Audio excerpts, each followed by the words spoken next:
Assalamualaikum warahmatullahi wabarakatuh. Apa kabarnya semuanya? Semoga kalian selalu sehat, bahagia, dan tetap semangat untuk belajar IPA. Nah, pada pertemuan kali ini kita akan membahas terkait reproduksi pada tumbuhan. Ternyata ada berbagai macam jenis tumbuhan dan cara mereka bereproduksi. Di sini kita akan memperdalami salah satu cara tumbuhan tersebut bereproduksi. Reproduksi tumbuhan itu terbagi ke dalam 4 jenis, yaitu reproduksi tumbuhan pada tumbuhan berbiji tertutup, lalu pada tumbuhan berbiji terbuka, pada tumbuhan paku, dan yang terakhir adalah pada tumbuhan lumut. Dan kita juga selanjutnya akan mempelajari teknologi reproduksi pada tumbuhan tersebut. Oke, di sini yang akan kita pelajari lebih dalam adalah terkait tumbuhan berbiji tertutup atau yang biasa disebut dengan Angiospermae. Sebelum kita bahas tumbuhan Angiospermae itu, apakah kalian tahu contoh tumbuhan Angiospermae ini? Nah, contohnya seperti yang ada pada gambar. Tumbuhan Angiospermae ini bijinya ada di dalam buah. Seperti apa? Seperti mangga, pepaya, apel, dan sebagainya. Ya, kita akan fokus membahas terkait tumbuhan berbiji tertutup atau yang disebut dengan Angiospermae. Reproduksi tumbuhan Angiospermae atau berbiji tertutup adalah tumbuhan yang memiliki ciri bakal biji berada dalam bakal buah. Bakal buah adalah bagian putik yang membesar yang tersusun oleh daun buah atau disebut dengan karpel. Reproduksi ini terbagi ke dalam dua, yaitu secara aseksual dan secara seksual. Kemudian reproduksi aseksual terbagi lagi ke dalam dua, ada yang alami dan ada juga yang buatan. Sedangkan reproduksi seksual terbagi lagi ke dalam 4 macam, yaitu seksual secara penyerbukan, secara pembuahan, penyebaran biji, dan perkecambahan. Kemudian kita pun akan mempelajari bagaimana siklus hidup tumbuhan Angiospermae ini, ya, dari awal sampai dewasa. Disimak ya. Yang pertama yang akan kita bahas adalah reproduksi tumbuhan Angiospermae secara aseksual alami. Terbagi ke dalam 5 jenis, yaitu ada rizoma, stolon, umbi lapis, umbi batang, dan kuncup adventif daun. Rizoma adalah beberapa tumbuhan yang bereproduksi dengan tunas pada batang yang ada di dalam tanah. Batang yang ada di dalam tanah disebut dengan rizoma. Beberapa contoh tumbuhan yang reproduksi dengan rizoma adalah jahe, kunyit, lengkuas, dan temulawak. Kemudian stolon. Stolon adalah batang tumbuhan yang menjalar di atas tanah, maka itu disebut dengan stolon atau geragi. Tunas dapat tumbuh pada buku dari stolon-stolon tersebut. Kemudian yaitu umbi lapis. Umbi lapis ini seperti pada gambar terdapat pada bawang merah.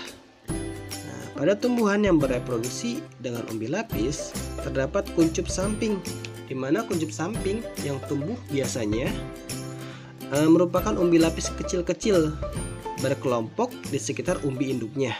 Nah, bagian ini dinamakan siung atau anak umbi lapis. Jika siung tersebut dipisahkan dari induknya, maka akan menghasilkan tumbuhan baru. Ya. Kemudian adalah umbi batang.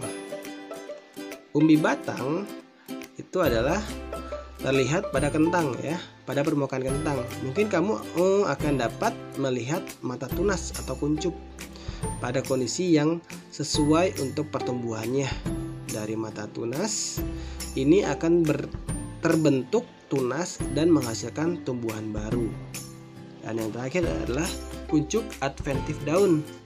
Nah, kuncup merupakan calon tunas yang terdiri atas calon batang beserta calon daun. Nah, Kuncup yang terdapat pada tepi daun disebut kuncup adventif daun atau tunas liar pada tepi daun. Contoh tumbuhan yang reproduksi dengan kuncup adventif daun adalah cocor bebek. Nah, seperti yang ada pada gambar. Nah, di situ rizoma contohnya adalah jahe tadi ya. Terus tolon ada tumbuhan yang menjalar seperti apa? Seperti stroberi. Lalu umbi lapis tadi ada di bawang merah. Lalu umbi batang di sini terlihat di situ ada pada gambar kentang. Ya, di situ bukan keluar ulet tapi itu adalah keluar tunas-tunas baru. Lalu yang terakhir adalah pada daun cocor bebek ya. Ya, di situ ada keluar daun dan juga akar. Nah, di situ terbentuk kuncup adventif daun. Ya. Kita teruskan. Selanjutnya, kita akan membahas reproduksi tumbuhan angiospermae secara aseksual buatan. Di sini pun terbagi ke dalam 5. Ada cangkok, merunduk, menyambung, menempel, dan juga stek. Untuk penjelasannya, di sini cangkok adalah dengan cara mengelupas kulit suatu tangkai tanaman berkayu, kemudian dibalut dengan tanah dan dibungkus dengan sabut kelapa atau plastik sehingga tumbuh akar. Nah, itu adalah cara untuk mencangkok. Sedangkan cara untuk merunduk itu dengan cara merundukkan atau membenamkan tangkai tanaman ke tanah sehingga bagian yang tertanam dalam tanah akan tumbuh akar. Lalu yang ketiga adalah menyambung. Menyambung itu dengan cara memotong suatu batang tanaman lalu disambung dengan batang tanaman lain yang sejenis. Ingat, yang sejenis yang berbeda sifat. Berbeda sifat itu maksudnya apa? Misalkan tumbuhan mawar yang bunganya berwarna putih sama tumbuhan mawar berwarna merah. Nah, sama sejenis tumbuhan mawar gitu. Lalu yang selanjutnya adalah menempel.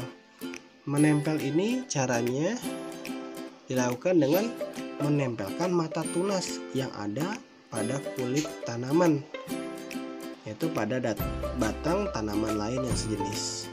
Dan yang terakhir adalah stek, yaitu cara reproduksi vegetatif dengan memotong atau memisahkan dari induk suatu bagian tanaman dan kemudian ditanam untuk menghasilkan individu baru. Misalnya apa? Menanam ketela pohon atau singkong atau bunga mawar dapat menggunakan batangnya. Nah, itu disebut dengan stek batang ya. Kemudian di sini kita akan membahas reproduksi seksual ya dengan cara penyerbukan yang terjadi pada tumbuhan angiospermae. Penyerbukan itu adalah menempelnya serbuk sari ke kepala putik ya. Dan di sini beberapa perantara penyerbukan bunga yang berfungsi membantu terjadinya proses penyerbukan ya. Ada yang dilalui angin atau dengan angin, serangga, burung, kelelawar, dan juga manusia ya. Selanjutnya di sini akan dibahas reproduksi seksual pada tumbuhan angiospermae secara pembuahan atau fertilisasi. Di sini ada model bunga ya, ada benang sari dan putik lalu seterusnya ya. Pembuahan terjadi pada atau ketika serbuk sari yang memiliki enzim vegetatif dan integratif ya melekat pada kepala putik yang sesuai berasal dari tumbuhan yang sejenis ya. Maka serbuk sari akan menyerap air dan tumbuh sampai terjadinya pembuahan ya dan membentuk zigot calon individu baru. Pada proses ini bisa terjadi 2 kali pembuahan. Nah, akan disebut dengan pembuahan ganda. Kemudian kita akan membahas reproduksi seksual dengan cara penyebaran biji. Ya, tumbuhan ternyata melakukan penyebaran biji. Setelah terjadi pembuahan, bakal biji akan berkembang menjadi biji. Nah, pada Angiospermae, biji diselubungi oleh buah yang telah berkembang dari bakal buah.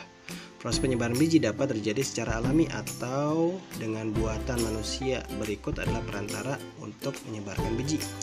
Secara alami bisa melalui anemokori, ya, atau terbawa oleh angin. Lalu yang kedua ada hidrokori yang terbawa oleh air.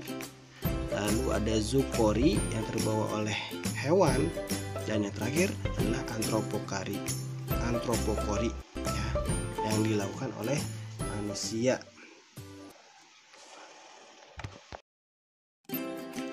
Selanjutnya adalah proses perkecambahan, di mana biji mengalami masa dormansi, yaitu peristiwa istirahatnya biji. Berakhirnya masa dormansi biji adalah ketika biji mulai tumbuh menjadi tumbuhan baru yang disebut dengan tahapan perkecambahan.